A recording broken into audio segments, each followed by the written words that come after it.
Hi there, greetings and salutations. And I will admit to you that this absolutely freaks me out, but my name is Jake Query, and that is Derek Schultz, and it's the Query and Schultz program here on the ISC Sports Network, proudly presented, at least we are proud that they are presenting us, by Bailey and Wood. But Derek, we have a new robotic camera, and it looks to me very strangely like a small combination of either R2-D2 or Darth Vader. Yeah, it looks like the guys that beam up the death ray from the Death Star that blows up planets, like the little helmets that they wear. It looks to me like, what was it, Spaceballs? Yeah. Remember that movie Spaceballs? Yeah, I it was remember like a Mel Brooks movie. It looks like what they would put on you to make you look like an alien in satire. Yeah, Rick Moranis' character or whatever. You look like it looks like Rick Moranis. I saw Spaceballs. You kind of look like Rick Moranis. I don't think that's necessarily true. Similar stature. We're both smaller people, yeah, but there's one fella that big stars. There's one fella that works for the local paper that looks like Rick Moranis. Yeah, Matt definitely looks like he's been Rick Moranis for Halloween. Oh yeah, at times, yes. Yeah. He's really leaned into that. Yeah, he looks looking like Rick him. Moranis. Yeah, it is a little bit off-putting, but we always try to tell people we're in the trust tree here. We're here, full disclosure. Our friend Sean Walker, I guess, came in here and chewed on a bunch of the wires, so now we're trying to fix everything and make it happen. But Vince and everybody else, they're miracle workers, and they've been able to make sure that our show gets to you. Let me point out that that's the Vince that Derek routinely tries to, in some way, shape, or form, discredit. I've never. And I have always been leaned in on Vince because he's a Pacer fan. He's a cat dad. Vince is my spirit animal. I'm cool with it. Derek's always, but I get it, right? Derek's got to find somebody to pick on, right? Vince is amazing. Yeah, I don't know what you're even referencing. Derek, this week, folks, there are two things you've been looking forward to all summer long. All summer long, because let's face it, I mean, we're already into August. Summer's long over, right? Yeah, it's done. State fair is going on. That means that means that we're going to be at the Dairy Bar eventually. That also means that that meant the beginning of the end of summer, but now kids have been back at school they're already taking like midterms, right? Yeah, midterms next week. Yeah, that's right. Yeah, that's right. But two things that you've been looking forward to. Number one, the Colts are back on the field. And they, this week, will take on the Baltimore Ravens in a preseason game. But more importantly, it is this week the event that has the South Side buzzing. Plan now for the traffic that's going to be backed up. Plan now for different school groups and choir groups and church groups that are going to be benefiting from a donation that's being made. Plan now for the buzz in the world of helicopters and golf balls falling from the sky. It is the Bailey and Wood golf outing this week, which is a crown jewel signature event of the calendar, and unfortunately, I'm not going to be able to make it to it. And I mean that sincerely, because I truly wish I was there. It really is a cool event. Yeah, tough luck for Jake because the fan golf outing is the same exact day. So there's really, sometimes we give Jake problems for his calendar and give him a hard time about it. There's really nothing that you could do, and you would be there if you were able to. It's great. Yeah. So I'll handle it, and no one's going to mind. Most of the people are there to see me anyway. When it comes to whether it's you or me, our public appearances, that's usually the case. Unless we're at maybe like North Central High School or some area near Steinmeier, that would be the only. Okay. Those would be the only areas of town where that would, or maybe the Motor Speedway. Those would be the only areas that there would be a difference. But we can't wait. Dyes Walk Golf Course in Greenwood, and little sausage biscuits. Oh, yeah, those are the best. The drinks will be a-flowing, the food will be a-eating, the conversations will be buzzing. It's a lot of fun. It's become the unofficial kickoff of fall, even though I know it's still on. And we see the same, you see Brian out there, and you see, Ken Dilger out there, and Anthony's out there, and it's great, right? It's a great time. It's a great time. And we will miss you, all kidding aside. We will miss having you out there for the golf ball drop and everything else. It is fun. Yep. And like I mentioned, the Colts are... Derek, here's also the thing. It's funny, and I know this back in my day. I sound old when I say this, but forever when the NFL teams would have a scrimmage and you would interview guys, they all say the same thing. Oh, it's just going to be so good to start hitting guys from another team. Hit somebody else. Hit somebody else. Yeah. They haven't been hitting anybody. They've had like 4 practices for an hour each. Then they go in and they color, and then training camp's a lot different. They each get like a little blanket, and they get a little applesauce thing, and they take a nap. Training camp is also no longer held at Fall Creek Elementary School, so that's another change. How many places can you name where the Colts have had training camp? All right, Fall Creek Elementary School. That's one. Terre Haute. Although technically, I don't think they actually had a camp at Fall Creek. It's where their headquarters were. Yeah. But yeah, okay. They just went outside in the yard. Yeah. Rose Holman was the site at Terre Haute, right? Did you say Anderson? I haven't said Anderson yet. Okay. Rose Holman, AU for Yes. Anderson, Yep. their own facility, and then Westfield. I think that's right. I think they did their own facility for COVID, right? That might be Is right. that how they did it? Yeah, that might be right. Because was that the trick? Because it's a Jake Query question, so there's always a trick. No. Okay. I honestly, I think a lot of people think that, and I did too.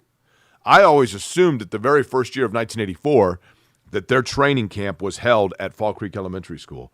It was not. When they moved here from Baltimore, they just put their offices there. So that was the Colts headquarters, and then they went ahead and did camp in Anderson. My favorite site was Anderson. And I've done Westfield, I've done Terre Haute, and I love the way that those communities, Terre Haute and Anderson especially, reacted Benefited to it. and But I embraced liked it, Anderson. right. But you know what, Jake? The fact that they do it offsite at all is a blessing for fans because that's not normal in the No, NFL. especially Far now, more right? NFL teams than not just do it at their own facility now. Okay, so let's get into this, though, with the Colts in training camp and in what we've seen in Westfield and now getting ready to play in Baltimore. Derek, there's one area where I'm hedging a little bit, and I'm ready to go ahead and about face. All right. I do think now, even though I had agreed with you earlier, I do think now that we have already seen enough body of work. Anthony Richardson is going to be, barring injury, your Week 1 starter. This is what I'll say on that.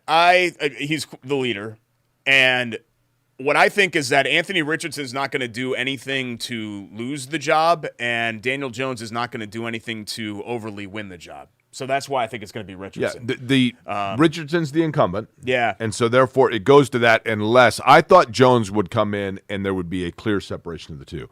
And what I've been saying is if Daniel Jones is the Week 1 starter, it's not going to be necessarily because he won the job. It's going to be because Anthony Richardson didn't.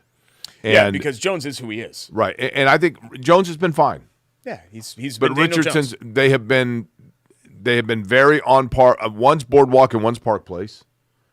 They're more like one's one Mediterranean and Baltic. Yeah, I was going to say, yeah. But they're in the same class of one another. Yeah. And so if they are, you go with the one that is younger, that has more upside, that you have more investment in, and that's why it's going to be Anthony Richardson. Yeah, my hottest take all offseason was that Daniel Jones was going to be the Week 1 starter, and I was kind of saying, okay, there might be an injury that pops up, or there might be a setback, or they're just going to like his baseline a little bit more. But I think Richardson's baseline has been slightly better, and he still flashes the high-end stuff. The Thursday night practice, he's going out there and wowing you, and then 48 hours later, you're like, wait, who's this guy? Because they're doing red zone drills, Right. and he's throwing the ball, 5 rows into the stands or whatever else. So I wish that there was more of a, statement made. But again, Jake, it's training camp. I mean, I went and looked. This year, Richardson is completing like 56, 57, 58%, depending on, all these guys that are out there every day, Jake Arthur, Kevin Bowen, et cetera, are trying to chart it. It's right? 10%. It's all unofficial. It's 10% below where Jones is, but Jones needed to be 25% more. Yeah, but it's all unofficial. But it's basically the same numbers that he had last year, slightly off the numbers that he had last year. So I do think these preseason games are important to show that. If Richardson really shows out in these preseason games, then I think it's going to be his. So what happens if Richardson comes out the first drive and throws 3 in the dirt and 1? Yeah, I mean, you worry about that. I mean, I remember they did the joint practices with the Bengals last year, and the Cincinnati players were like, is this dude serious? Like, they were, like, laughing out there on the field. Like, they were toying with him. And that was a defense that really wasn't very good. Did they really say, is this dude serious? I don't know if they said, is this dude serious? But there were reports that they were making fun of him in a not so shielded sort of way about, he's thrown to spots or he doesn't know what he's doing or whatever else. Speaking of Bengals, did you see the story out of Denmark? Does it involve the Colts? Kind of. That's a lie. It does not involve the Colts at all. It does a little bit. There's this story, I find it very disturbing, out of Denmark. Yeah. And I like Denmark. Seems cool, right? Yeah, sure. And the zoo chocolate. there, you like zoos, right? Yep, I love zoos. Did you say chocolate? Yeah. Denmark makes chocolate? Don't the Danes have great chocolate? Do they? Don't they have like chocolatiers in Denmark? Am I Maybe. thinking of somewhere else? I get Danish. Danish is Denmark, right? Yes. Because there's, what's the other? Dutch? Yeah. Dutch is Holland, right? Or Netherlands, whatever, Okay. yeah. So Danish, you might be right. Yeah. They make rolls in Denmark. Danish rolls, right? That's what the Danish is, right? I don't know. I know they roll in. No, that's Denmark. Okay, so that's Dutch. That's Holland. The rolls are Holland. Oh, that's right. Yes, yes, that's right. Okay. Yeah, okay. So at any rate, the Dutch boy, the little painter fellas, that's Holland, right? But Danish is Denmark. Get on with it. So What's the story here? Okay. In Denmark, at the zoo, they have like 2 Bengal tigers. Okay. And they now are asking for people to donate their aging pets for feeding purposes. What on earth does that have to do with the Colts? Horses are one of the things Yeah, that they ask for. No. Look it up. No. Look it up. Can you believe that? Is there? I mean, listen, I'm all about animals, and I love zoos and everything else. Yeah. But in what possible world would you be like, yeah, Fifi the guinea pig is 3 now, so this seems to be suitable? What? Neither of us are farm kids, but it is kind of a different aspect with animal life. Not that people mistreat animals, but it's just I understand, circle of but it life says type pets. stuff. Pets is a little off-putting, I'm not going to lie. But I went down on 4546. This was 20 years ago. My then girlfriend was doing a project on the feline cat rescue that was down there. It was a nonprofit. Yeah, it's where Pat Knight and I got a flying squirrel. She was a B school student, and we went down there, and we went to the entrance, and there's just a dead horse lying there. Just a dead horse. And one of the local farmers had taken the dead horse over there because they then carve it up with a Sawzall to feed the tigers. So people would donate their dead animals, and they just pile them up by the gates and be like, here you go, like it was your morning paper. Here you go. Here's your dead horse. Here's your dead sheep. And, for me, who, my ex-girlfriend grew up in North Jersey. She hadn't seen a cow before she came to Indiana to go to school.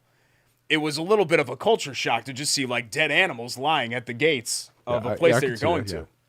Yeah. But that whole place, that day was surreal. I mean, this woman that was their caretaker would stick her hand in the cage. When you were there, the tigers would go and like rub their hand. Were you there? Did you make mention of your physique? I was drinking a lot then, so I didn't have as much of a. Because that's also a dead horse. Yeah. Right.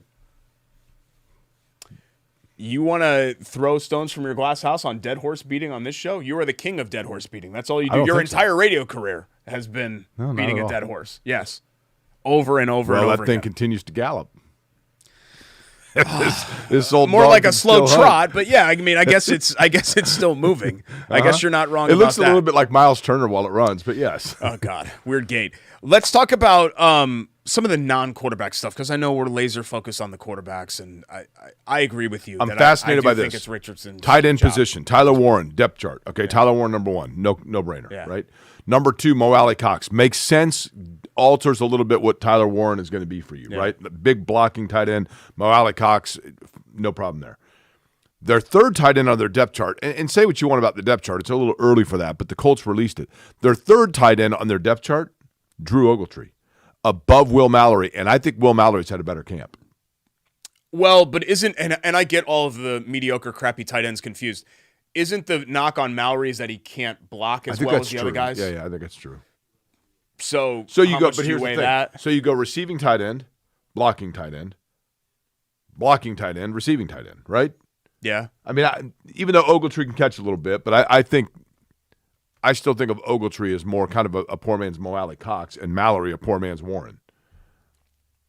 I mean, I was under the impression that they were going to at least keep around Jelani Woods to take that's another the thing. look, So but he's at this point, like, he might be out. It's interesting that Jelani Woods was hurt for 2 years, and they waited on that to see him healthy to determine that he's a dead horse, right?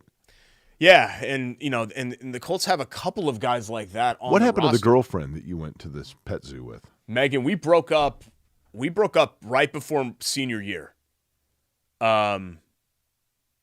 And then she moved back. She never went back to Indiana. She graduated and she works in Philly. She lives in Philly downtown. How do you know? I still follow on Instagram. We follow each other on Instagram and all that. Yeah. Really? Okay. I'm rooting for her. Yeah. She's super. I'm rooting for her. Rooting for her. She's super smart, and she was always like a really driven person. She needs Derek rooting for her. She was way more She driven graduated than I was. from Indiana in 8 semesters with a 3.8 and now is living in Philly. But she needs Derek rooting for her. That sounds almost like I'm being pandering, like I'm not trying to like pat her on the head. Like I am genuinely no, I shouldn't say I'm genuinely a fan of all my ex-girlfriends because that sounds weird too. I want to see the people in my life that have impacted my life. I want to see them be successful, and she's been very successful. Yeah. No, You I seem do. I want unhappy you to every be single successful time. because you rising tide lifts all boats type deal. Yeah. Okay. But yeah, I still follow. I mean, most of my exes I still follow on like Instagram or some social medias, and I see their kids and whatever else. I don't know. I don't think that's weird. I think that's pretty normal. No, I think it's normal. Yeah. It's not like I'm DMing them all the time. Like, hey, looking pretty good out there, Miss Philly. Like, you know what I mean? Like, it's Instagram, whatever. Looking pretty good out there, Miss Philly. That sounded that sounded familiar. Like the thing is, Ashley has never watched this show in her life, so she's not going to. Shannon doesn't know we do one. Yeah. See. Yeah. So the people that are in our lives, like they don't care about stuff like that. Okay. But besides Jelani Woods, God, this show's been just because Sean chewed the wires and we were doomed from the start. There are other guys that are on the Colts that maybe don't face as dire a situation as Jelani Woods does. I mean, Jelani Woods is like on the cut line, but there are guys that you just forget about, like Juju Brents. Like, hey, guess what? But Derek, Juju Brents supposed to be their starting Juju Brents has a quarterback, hamstring injury. So too does Jalen Jones, and both of them have been outplayed by Justin Wally to this point. Who they were high on when they drafted Justin Wally out of Minnesota. I think that's one of them that they looked at and were surprised he was available still because they had targeted him even earlier. I think they loved his athleticism. He's not an overly big guy, but he's a very involved corner, and he has outplayed Jones and Brents. And Brents is – I love Juju Brents because he's a big guy, and I mean, I hate to sound like Mel Kiper here, but he's got range. I think he has good instincts, but he's been hurt, Juju Brents has, and he's very intriguing. But Wally has come in and had the advantage, A, of being healthy, but B, like he was getting starter reps right away and has really not done anything to relinquish that. Yeah. And then Jones has what appears to be a more severe hamstring injury than does Brents. But it does seem as though they're going to have some depth at the corner position, assuming when all these guys are healthy. Yeah, what's so interesting about the Wally situation is that by all accounts, according to the scouts and the evaluators, the Colts reached for him. But sometimes you see something in somebody that other teams don't see, and clearly they saw something in Wally, and he's been paying that off so far this offseason. Can you do me a favor? Can you go to the Colts website and go to their roster? Yeah. There's one player on the Colts roster, and I mentioned this yesterday on my radio show, but you don't listen to it, so this will be like a fresh start here. Yeah, I mean, you completely interrupted my thought on Wally, too, but go ahead. Okay. Well, no, you were done with it. Yeah. We got the point. I wasn't done with it. Well, I mean, he's a little guy, so you can relate. You interrupted me. Isn't that what All right, it was, go. I'm on the roster page. What is it? Well, you seem feisty. No, I'm here. What do you want? What do you want?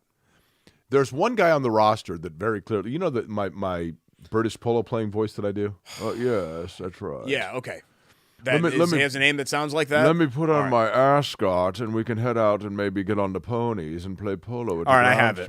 Okay, who is it? Ulysses Bentley the Fourth. Yes. Yeah. Ulysses Bentley the Fourth. I'm polling for Ulysses Bentley the Fourth to make the roster. I desperately now, and I've just heard of him. Yes. I want Ulysses Bentley the Fourth to make the roster. Yes. Yeah. See, and you thought I was here. You were all upset and irritable. Right? What a name. Yes.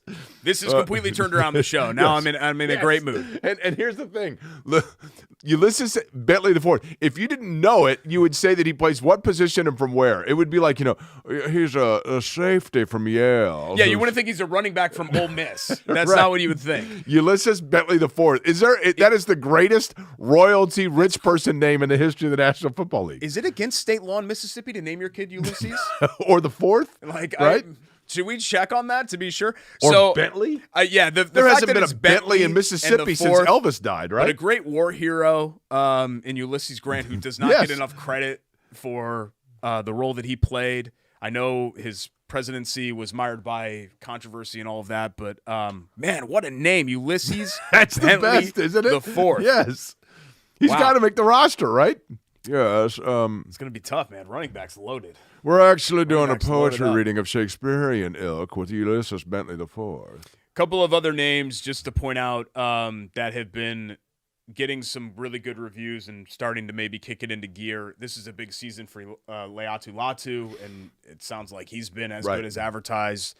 And then A.D. Mitchell, who had a disastrous first couple of days, now starting to put it together. Another guy that he has no excuse not to succeed. I mean, he has everything that you would want in a wide receiver. I think you'd like to see, as Josh Downs continues to evolve in the offense and get utilized more, I think you'd like to see A.D. Mitchell have the kind of contribution you saw as rookie Josh Downs. Yeah. Does that make sense? Yeah, I mean, 35 catches, something like that. I think what the Colts are looking at is that they're going to be in a there's no room at the end situation here at wide receiver. Right. So if Mitchell takes off this year, then the Pierce contract situation, that gets different. But if Pierce has a great year, then suddenly it's like, hey, like, do you think there will be a single carry this season as an Indianapolis Colt for Ulysses Bentley IV?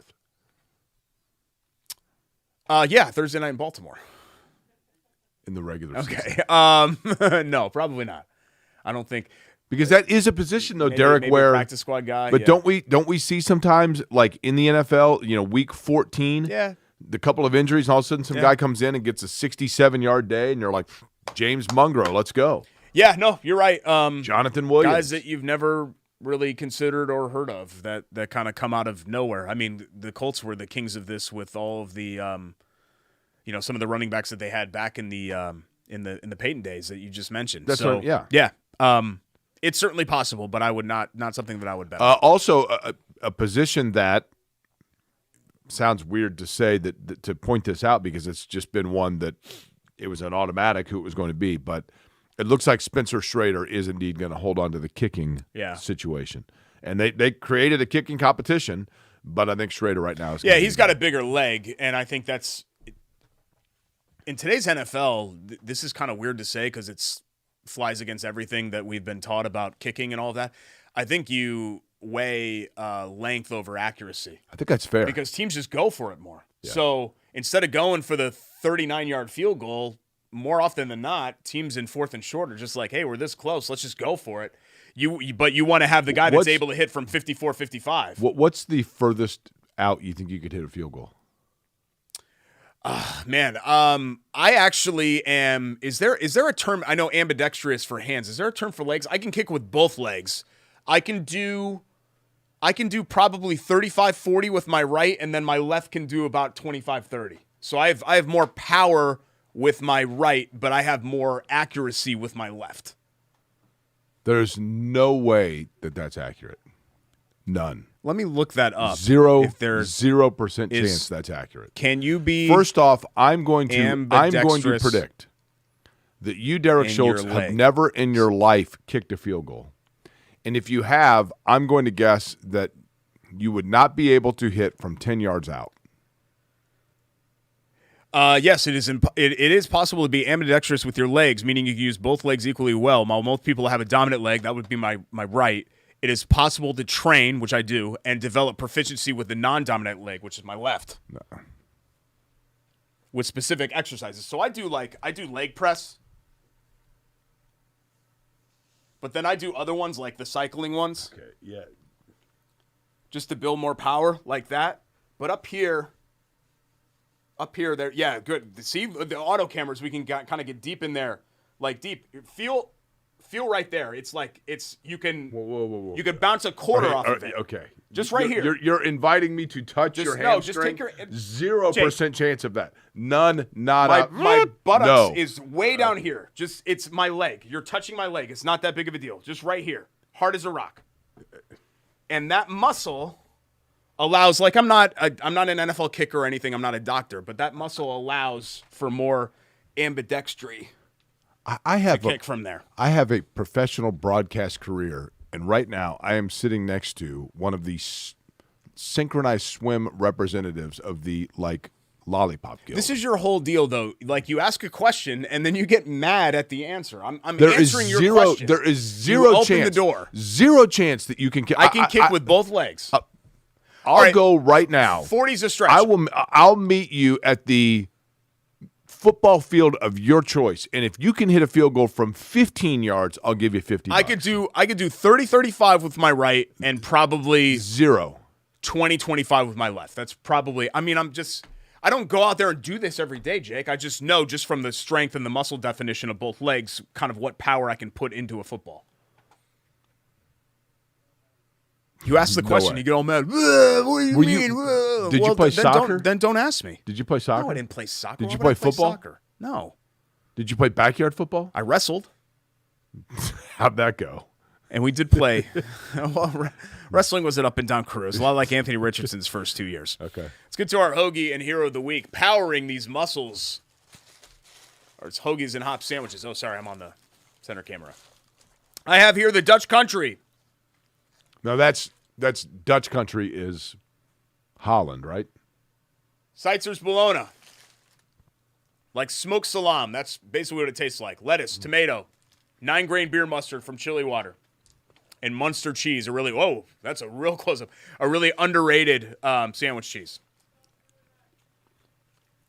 That is fantastic. Look at that. You know what? That meat has kind of a salt taste to it. Smoky. The perfect accentuation for that. I mean, perfect. Right here. The team builder. Love it. So funny. We just did this beer 2 weeks ago, and I like it so much that I got it. It's great. This is the perfect state fair time. Chili water is fantastic. Of course, they have 2 locations, one in Fountain Square, the other attached to Hoagies and Hops right there on Boulevard. So good. That is as smooth as it gets. I mean, honestly. 10th anniversary. Man, that is awesome. Hoagie eating contest. It's light, Saturday, crisp. September 13th. Christina told me, I talked to Christina last week. She told me they already have 20 people signed up. They usually cap it at 25. So if you want to sign up, go into Hoagies and Hops, 42nd and Boulevard. Sign up for the Hoagie eating contest. I'm going to do it. Some other lesser celebrities might be there too, but I'm kind of the headliner. We're hoping Jake does it. Is that an IndyCar weekend? What day? September 13th? Yeah, come on. Come eat the Sando. I do have a question, though. Yeah. Who would be a lesser celebrity than you? Who would you put in the tier just below you? I'm not going to say because that's mean-spirited. I don't want to say because that's mean-spirited. Okay. Yeah. Give me 4 celebrities that you admit are a tier above you. Let's see. Dave Calabro. Who else would be a tier above me? Lara Overton. I mean, there aren't many. I'm a pretty big deal. Yeah, those are 2 that come to mind. Yeah. Dave first? Yeah, Dave's a bigger deal than I am. Really, any of the TV guys that were mainstays at their station, the face of their station for a long, long time. September 13th, again, Saturday. It's going to be a block party. Going to be awesome. Be there. The weather's usually cooperates. Hoagiesandhops.com for more details there. Dutch Country, team builder, hero of the week. I chose Ashton Doolin. Made a couple of great plays during Thursday night's practice, and I think Doolin's one of those guys that's been around so long that you just forget how essential of a piece that he's been for the Colts. Mm-hmm. I mean, here's a guy that I like him. He was an FCS guy, right? Undrafted, the whole deal, and he just kind of came and made his way to becoming an integral piece for the team, where he's not like a star player, he's not a standout player, but I like he does that all the little things. He's an integral piece in whatever area it is that they need him that week to be an integral piece, right? He has to be, and I'm not going to go through everybody's WR5. He has to be the best WR5 in the league. 5th string wide receiver. Has to be the best. The fact that he's your 5th receiver is crazy. And again, he's going to end up playing a prominent role this year. He's been with the Colts since 2019. I mean, outside of Quentin Nelson and there are a couple of other guys I miss. Zaire Franklin. He's got to be like the 4th, 5th, or 6th longest tenured Colt, right? Is he the Jeff Foster of the Colts? Yeah, in a lot of ways. It's just tough because the basketball roster is much smaller, right, than a football roster. But never the star, but like there forever. Yeah, and he's omnipresent, right? He had the 1 year that he was out for the year, but outside, D2, so not even FCS. I mean, he was completely off the map. But what a great story that Ashton Doolin is, and he's become a really good football player. You know my hero of the week? It's not just a cute story, it's a real one. Natasha Howard. Yeah. Of the Fever. Okay. Fever having to play without Caitlin Clark. They go into Seattle, who they're right there with in the standings, and that was a raucous environment on Sunday. And each time Seattle started to kind of make a push, it seemed like it was Howard that would get a big bucket for the Fever. And what I like about what Stephanie White and that Fever team are doing right now, and I understand the dynamic of how good Caitlin Clark is, but without Caitlin Clark in the lineup, they are finding different ways to play seemingly based on opponent each night, and different players are the one that are saying, tonight it's my night to carry us, and it was Howard who did so against Seattle. That was a big win on the road. Now tonight, taking on, shortly after everybody watches this, taking on the Sparks in L.A., they're playing well. How about Erin McDonald, too? Yeah. She's been great, too. Been a great pick. Sparks have had their number this year. That's not a good basketball team, and they've had Indiana's number, so it'll be Sparks, interesting. by the way, Holland, not Denmark. Yeah, like Sparks. What? Yeah. Is that what you mean? You're making a joke. Like a funny joke. You seem very familiar with the pose. Muscle memory. We come back on the show, the Red Hot Indiana Fever. It's a great transition. Thank you. Going to talk about them. They are smoking right now. That sandwich Absolutely was amazing. smoking. And we're going to talk about them next. Corey and Schultz here on the ISC Sports Network.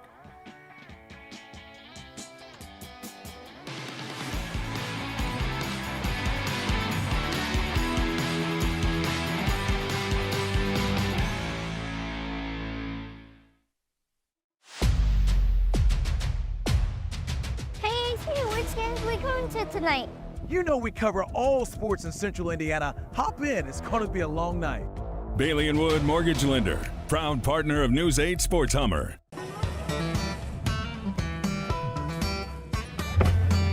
Hey, AC, Nice snap. mortgage is a snap.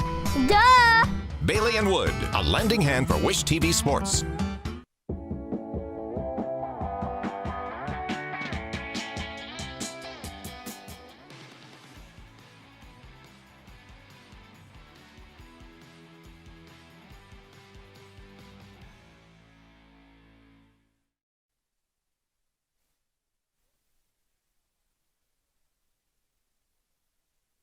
Our friends at Bailey & Wood Financial Group, and can't wait for Thursday. Truly one of the highlights of the year. Fever have won 5 straight at the time of this taping, put themselves at 17-12. We understand you may be watching this while their game is going on, but they've won 8 of 10 overall now, and the lone 2 losses have been to the Liberty, right? Who are one of the best teams in the league. But now they're just 1 game behind Atlanta for the 3 seed. They're just a game and a half behind New York for the 2. They look to be infirm. Remember, they were kind of on the playoff there for a little while. Listen, they're probably playing the best basketball of anybody in the league at the right time, right? Yeah, and a lot of it has been sparked. I know we like to talk about the offensive fireworks, but defensively, they've held 4 of their last 5 opponents under 80 points. They're 11-1 this year when their opponents score 80 points or fewer, and it's good. I really thought, Jake, that this was going to be a Fever season that just never really got off the ground, because of the Clark injuries, and it just felt like a lot of bad luck. But they're really surging at the right time. But I'm really interested to see what happens when they bring her back. And I think it's going to be after their game on the 17th, because then they have 5 days off, and how that meshes in. Yeah, I mean, you'd rather have her out there than not. I mean, maybe they found something here, and then she could be the missing piece to put them over the top. I mean, I don't know. I had kind of given up on title contention and things like that, but if they're going to play like this, then who knows? They're right there in the thick. That's kind of the beauty of the Fever. I mean, the blessing and the curse of it is they can beat anybody. I think there's also some thought, and this sounds insane. Minnesota's had an unbelievable season. The Fever, I almost said the Pacers. The Fever beat Minnesota in the in-season tournament championship. But I think that there is some thought that as good as Minnesota has been in that league, that they are a number 1 seed that has vulnerabilities about it, more so than other leagues that you see with that level, that there's a little bit of fool's gold with that record. So I think people do feel it's wide open. I'm going to put you on the spot here. Isn't this the first year they're doing the best of 7 for the finals? I don't know that. Rakestraw probably knows that. Rake, do you know that? Okay. I thought that I had seen that this was the first year they're doing best of 7. They're expanding them, right? Expanding the playoffs. Correct, They've been talking about expanding. Obviously, they're expanding the league too, but expanding the playoffs. I did see that they're going to move the Connecticut team to Boston because of an ownership change, but $325 million for that team, which maybe doesn't sound like much. Are they going to be the Boston Sun, or are they changing the name? Okay, it is best of 7. Because I'm assuming because the name is tied to the casino. Correct. Mohegan Sun in Connecticut, which my sister hit a slot for $750 once in 2010. But I guess it makes sense to go to. I always feel bad for Connecticut because it's sandwiched in between Boston and New York, so all the teams just maybe it doesn't make a lot of sense to have a team there. I don't know. Are you showing a Connecticut bias? Yeah, I think so a little bit because Connecticut actually kind of sucks, but because of just the basketball presence there and the brand that UConn women's basketball particularly has been. Did just you UConn ever get basketball in homesick general for is crazy. Connecticut? Not really. I wanted to go somewhere where no one knew that I had been pinned by a girl in a wrestling match. And so Indiana checked that box for me. I thought about going even farther. And then you told everyone about it. Like, this was pre-social media. So you contemplated Nebraska? Yeah, I thought about it. No, I never thought about Nebraska. But no, I wanted to go to a big school far away. So I didn't get homesick because I just loved, and I love my parents. And I know my dad watches the show a lot, and I think he would agree with this. The best thing for us, when I was between the ages of 18 and 23, the best thing for everybody involved was for me to be away. Gone. And it probably helped our relationship more than anything else. Do you know what the University of Iowa, the University of Oregon, and the University of Nebraska have in common? I don't. They're all in the Big Ten. Correct. Yeah. In the U.S. News and World Report college rankings, they are the only 3 schools rated lower than Indiana in the Big Ten. In the Big Ten, yeah. That surprised me. It's tough. There are a lot of fantastic institutions in the Big Ten. And Illinois, you add in those Pac-12 Illinois schools, ranked higher than I thought. Yeah. Illinois is an unbelievable school now. Yeah. Yeah. Illinois is like a top 40 national school. It's one of the best public universities Rutgers in the world. was ahead of Indiana. Yeah. That surprised me. Yeah. Nothing against Rutgers. I mean, all of them are good schools. But UConn has raised its profile since when I and my friends went there and I applied there in the last 20 years. UConn has become a lot more selective too, I've heard. I wonder what major state university that is perceived to be like a good school is actually the one that ranks the lowest. Oh, it's got to be Rhode Island, I think. And what is Rhode Island ranked low? Yeah, I mean, we always thought. I mean, URI. We always the joke was you are high. Okay. For URI, it was a big party Let's school. see where that ranks. Now, this was 25 years ago. That might have changed. So which University of Rhode Island? Which one do you think that you perceive as being not very good is better than you think? You know what I mean? Like which one? People know how great of a school University of Virginia is, right? Yes. Okay. I don't know if people thought it was in this. You know what's a great school that I don't know people think of is University of Florida is an excellent school. Correct. And Texas. Yeah. And Texas, both. Well, but I think people know Texas is a good Florida school. is ranked, I'm looking at it right now. Florida is ranked 30th nationally. Yeah. Texas is 31st. University of Florida is an amazing school. You know, all the UC schools, UC Irvine, UC Riverside, UC really Davis, they're all really good. Yeah. UC Santa Barbara is 39th. Wisconsin is 40th. Okay, here's one. Ohio State, 41st. I would have guessed Ohio State is just a big, Yeah, just because the enrollment's so big, you think that they have to let more people in and not. But you know what, Jake? Those ranking systems and things like that, I get it. It's all subjective, right?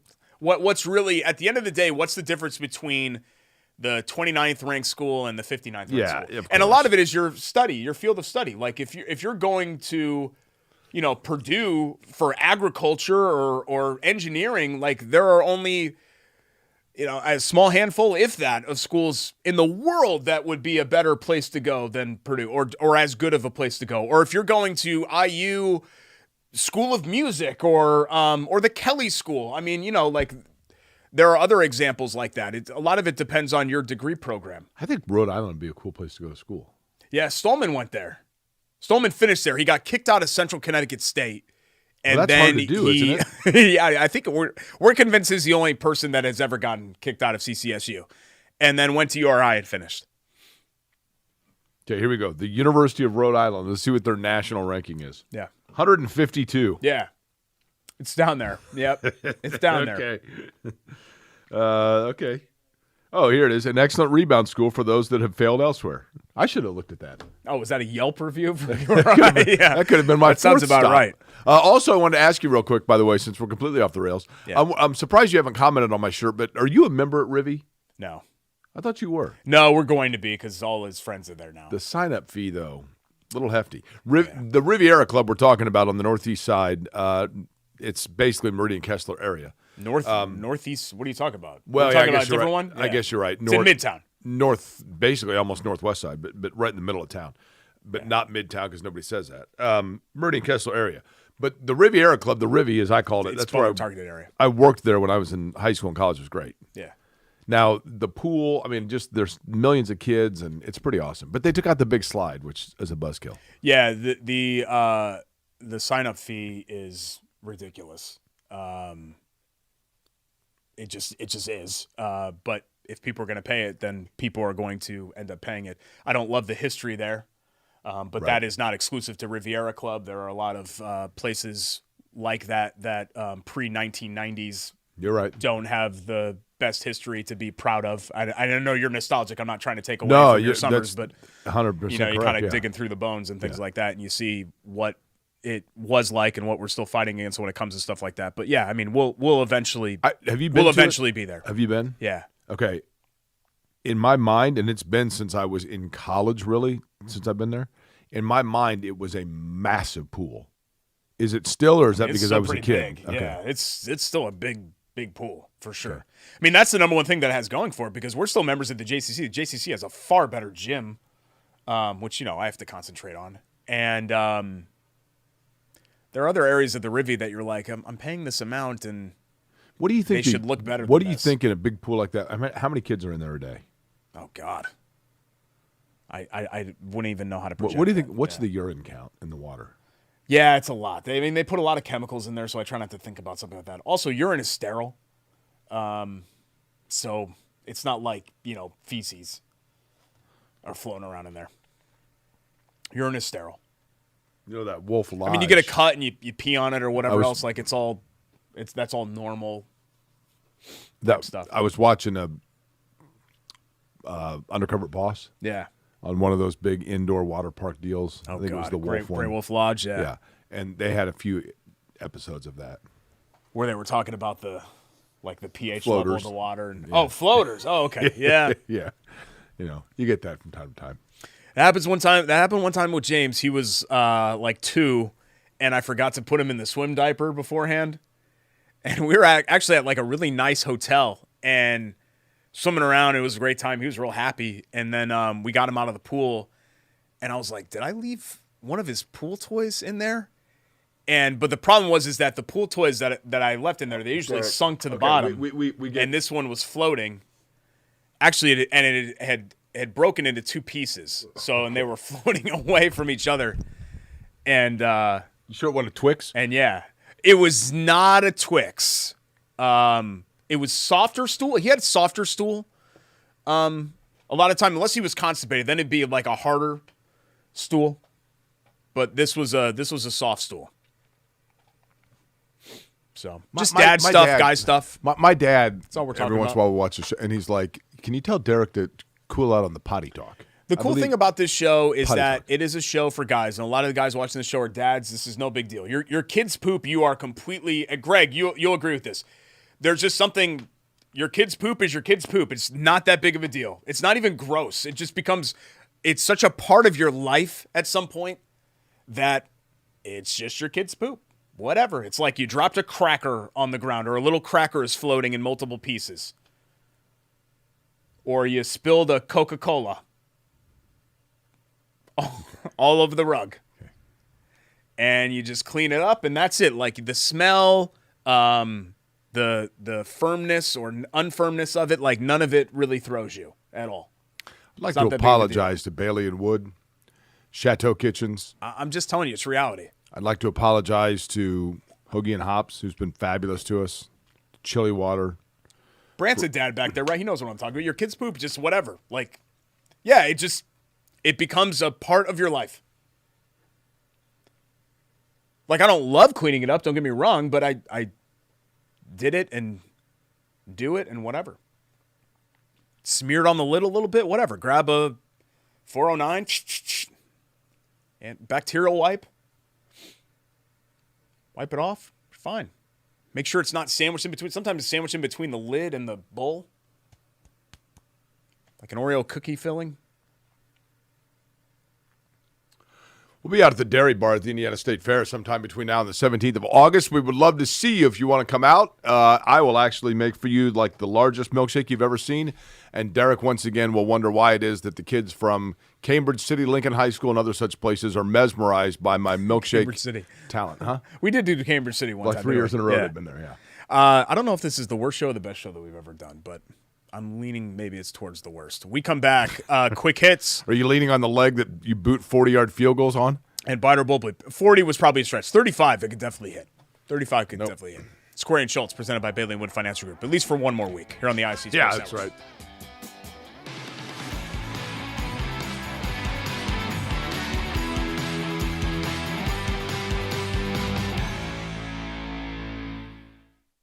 At Bailey.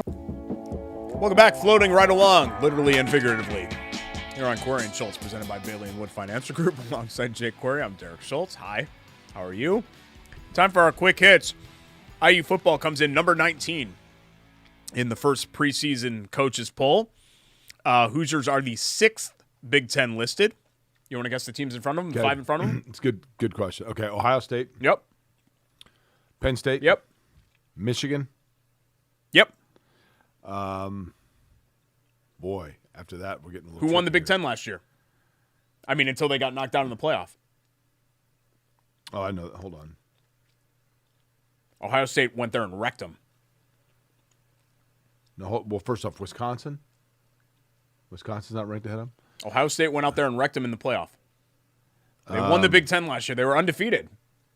I think they were the only undefeated team, weren't they? Are they is this a power school? I mean, yeah, it's a great Did football I school. say Penn State? You already said Penn State. They were the number 1 seed in the playoff last year. Oh, Oregon. Yeah. It's still, One more. Everybody's darling this year. Indiana has them in the opener. I know this. Hold on. In the opener, not Iowa. No. Iowa's thought to be down, right? This is like the Yeah, I mean, they're not ranked. Yeah, I don't. I'll go with UCLA. Illinois. Did we say USC? USC's not ranked in front of them. Oh, in front of them. I thought you just meant ranked. Yeah, just in front of how them. did I forget Oregon, of course? I'm very curious to see what Kurt Cignetti does, Derek, because a year ago, Kurt Cignetti kind of put the league on its ear with the confidence, the swagger. And now, all of a sudden, like he's instantly kind of this elder statesman Big Ten spokesperson. You know, he comes out and he talks about scheduling, and the rest of the league agrees with it. And now, all of a sudden, the bravado with which he kind of kept everybody guessing and was stunned over is kind of gone. And it's just thought like, yeah, this guy can coach. Yeah, I mean, but there are people that really don't like Indiana and don't like Kurt Cignetti that have never thought about Indiana football That's before probably in their true. lives. And I think part of him, and I know Indiana fans feel this way, like that. They like the fact that they're kind of wearing the black hat right now. So there are a lot of people rooting for them to fail. But you know what, Jake? Even if Indiana went 8-4 this year, that'd still be a great season. Totally agree. It'd still be a great season. You know, the team in the Big Ten, to me, that is, and it disappoints me because I love going to their games. I really do. And I think they will be okay in time. But, man, this is going to be – I'm not going to say it's disastrous, but it is just an impossible year to figure out who Purdue's going to be. Yeah, I mean, they've got 80 new guys out of 100 and whatever, 10. And the schedule is just really, really difficult, too. So, I mean, any progress is good progress. So you're starting from Indiana's literally the schedule is bottom. favorable. Yes and no. They miss Ohio State and Michigan, but they do have to go at Oregon and at Penn State this year. It's a much tougher Big Ten slate than it was last year. Right. I mean, last year's Big Ten slate was they caught, and they deserved it after all those years of playing in the Big Ten East. Indiana doesn't have to apologize for anything, but they caught the break of all breaks last year with the Big Ten schedule. Right. Yeah, they had to play Ohio State, but really outside of that, everybody else that they got. I'm was going to the Rose not Bowl. very good. How about that? To see UCLA play somebody, or Nope. what are you doing? Going to the Rose Bowl. Concert, Yes. Oasis, Correct. cool. Week of my birthday. I'm going by myself. You think that's weird? Yeah, it is weird. Which is weirder? I'm flying out there by myself to go to the concert by myself. But on the day of the concert, since I have time to kill in L.A., I'm going to fulfill my lifelong quest to go see Spahn Ranch. Maybe Barker Ranch, but that's a little bit more out of the way. But Spahn Bob Ranch for Barker? sure. Huh? Bob Barker? No. Barker Ranch is the ranch where the commune out in the desert where the Manson family lived at the time of the murders where they were arrested. But before that, they all lived on Spahn Ranch, which was an old Western film set where they all lived, and that's where Manson got all the girls to come live, and Squeaky Fromm and the rest of them, and Leslie Van Houten. He recruited them to there, and then they eventually went to Barker Ranch. U.S. News and World claims Indiana has #1 tops road quality. Really? Yeah. New list of ranking the best states in the country. And Have they not driven 52nd Street? It had ranked states in categories and subcategories, like infrastructure and affordability, where Indiana obviously did not finish well in some of these other categories. But #1 in road quality. They have the lowest percentage of road miles considered to be in poor condition. I think the problem is, Jake, is that if I'm not mistaken, every stretch of road gets the same funding. So little one-stoplight towns have the same funding that Marion County has for their roads, which obviously is absolutely ridiculous. But that's how it is. Overall, Indiana came in number 33 out of 50 states. Other categories: crime, education, infrastructure, opportunity, healthcare, economy, etc. So, I don't know. At least they're not in the bottom 10. So that's good. Tyrese Halliburton booed at SummerSlam. Do you see this? Is that MetLife? A lot of Knicks fans in the crowd. Halliburton took it on and took it in stride, said, "I love you too" to the crowd. I love it. He's had a busy summer. Getting engaged, going to wrestling events. Pretty cool. Pretty cool. It's just cool to have an Indiana Pacer be a national figure. You're right. That really it's hasn't like happened Reggie since Miller. Reggie. Yeah, you're right. Because Jermaine O'Neal wasn't a national figure. Correct. You I know? would agree with that. He was not a polarizing figure. Paul George wasn't a national figure either. Right. So, I don't know. Just kind of cool to see. We come back, Biter Bobley, Chateau Kitchens, and we will wrap up. You're on Corey and Schultz, ISC Sports Network. I don't know why I did that with my hand. Sorry. That's weird.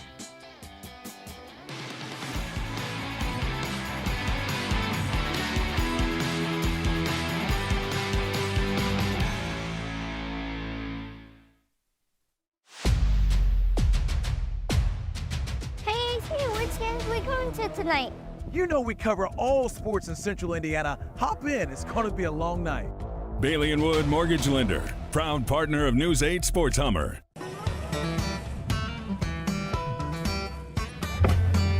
Hey, AC, Nice snap. mortgage is a snap. Duh. Bailey & Wood, a lending hand for Wish TV Sports.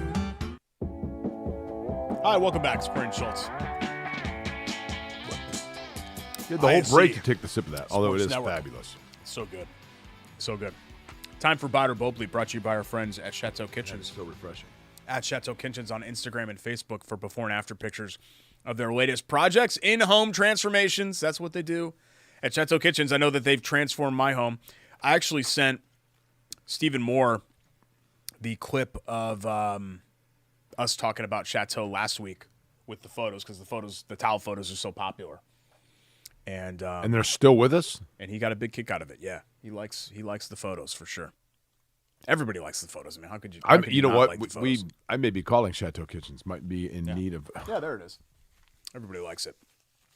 What we do with Buy It or Bold Bleep is I give a statement, and Jake and I go back and forth whether we buy it or it's Bold Bleep. You ready, Jake? Go ahead. Statement number 1. Thursday night's game will officially end the Colts quarterback debate. Buy it or Bold Bleep? Buy it. So you think Richardson's going to play that well? Yep. Now, here's the only thing.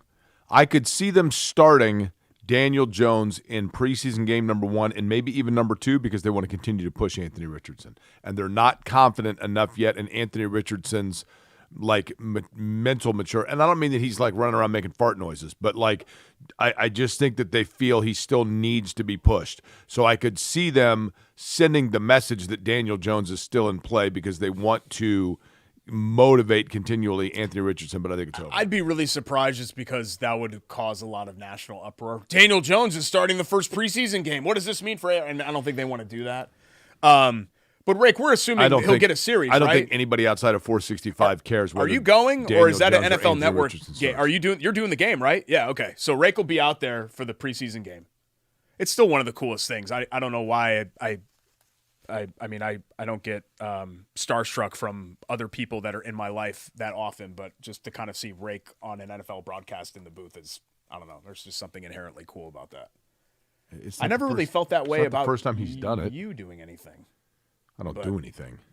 Well, you being in the turns when I know you had Adam Alexander on the show a couple of weeks ago when the Brickyard was in town and you're playing that old tape, and then I'm thinking to myself, wait a minute, like Jake actually does this now. That's pretty cool. It's pretty cool to play that tape and then realize where you guys both went. I mean, obviously he rose several stations above you, but then you're calling the race. Yeah. I mean, it'd be like me in my basement where I'm calling a Knicks game, and then suddenly I'm calling a Knicks game. Like, Right. I never actually called a Knicks game. So, you know, even though obviously I rose very high as far as my celebrity is concerned too. Yeah, I do think that, I don't know if it'll be Thursday night's game. I think the play on the field this preseason will dictate that Anthony Richardson will solidify that Anthony I would Richardson agree. is the starting quarterback for I'd this agree team. with that. So I'm backing off my Daniel Jones QB1 take. Fine. Buy it or It won't be the bullshit. first time I back off a take this Buy year. it or bullshit. Ulysses Bentley IV is one of the coolest named Colts of all time. Buy it. Who else would qualify? Who else is in that mix? Albert Bentley. They had a guy named Sweet Pea Burns for a while. Yeah, he was cool. He ripped his shirt off at Tiki Bob's, I think, right? He passed away, I I think he did. I think he did. Yeah, pass. I don't remember the circumstances. I don't think Tiki Bob's was involved in that. Like, what are cool names? Are the Colts the only franchise in the NFL to have had not one but two Quintons play for them? Quentin Coriat and Quentin Nelson. Quentin Nelson, yeah. They have to be the only franchise to have selected two Quintons in the first round, right? I feel like I always thought Vic Ballard was a cool name. That's a cool name. I like Vic, though. No, but yes, Ulysses, what's the Bentley? Ulysses Bentley the fourth. That's an awesome name. Yes. And I love that it took me 5 seconds to find it. And there are Like, yeah, three it's other this guy. Ulysses Bentleys, which is cool. Final one. Kyle Schwarber will be a Hall of Famer when it's all said and Boy, done. that is a fascinating question that you asked that because I thought about this last night. Literally thought about last night when I saw him hit another home run. No. He's old now. I mean, he's 32, but man, he has had 4 He's a great player. monster seasons back to back to back here. What's monster What is he seasons. sitting on home run wise? Like 330. Not even. I mean, but yeah, like but he's getting older. It's funny because he had I think one really big season with the Cubs. 17, 18, something is like Greg that. Luzinski a Hall of Famer? And then he kind of bounced around but Okay. now in Philly he's been awesome. Is Greg Luzinski a Hall of Famer? I don't know. Or is Really look? Dave Kingman a Hall of Famer? I don't think Dave Kingman is. Dave Parker just got in. I saw that, but Dave Parker was a better defender. Dave Kingman, look up the number of home. Which one are you looking up? Dave Kingman is not a Hall of Famer. How many home runs did he hit in his career? 442. Okay. Yeah. What was his career batting average? 236. But Schwarber's is going to be even lower than that. Correct. probably. I mean, that's Yeah. what I mean. But What it's about- just it's a different game now. Okay, how about Luzinski? I don't know. You got to look that one up. I'm looking up Luzinski right now, okay? Greg Luzinski was a career 276 hitter with 307 home runs. I mean, to me, they're very similar. Adam Dunn? Yeah, Adam Dunn had a lot of home runs like that too. Schwarber in 19 with the Cubs, 38 homers and 92 RBI. But he never hit 40 until he was 29 in 22. Last 4 seasons, Jake, 46 homers, 47 homers, 38 homers, 40 homers. I mean, it's insane. Yeah. He's a great hitter. He's going to be in the MVP He's a conversation. great home run hitter. Whereas he's never really been in the MVP conversation before that. So, no, I mean, I think he's going to ultimately fall short, but I don't think we're appreciating how great of a career he's having. I mean, he's clearly the best player in IU baseball history. It's not even For close. sure. No question. Unbelievable. Thanks to our great sponsors, Chateau Kitchens, Bailey and Wood. Hoagies and Hops, Bailey and Wood. and Chili Water Brewing. And thanks for sticking through it. I know Jake brought up some inappropriate topics about floaters and kicking legs and urine levels and whatever else. But the important thing is we got the show done, and you were here to enjoy every second of it. For Vince, for Brant, for Greg, really for anybody but Sean Walker, who chewed through the wires earlier today. He's Jake. I'm Derek. We'll see you next time here on Corey and Schultz, ISC Sports Network.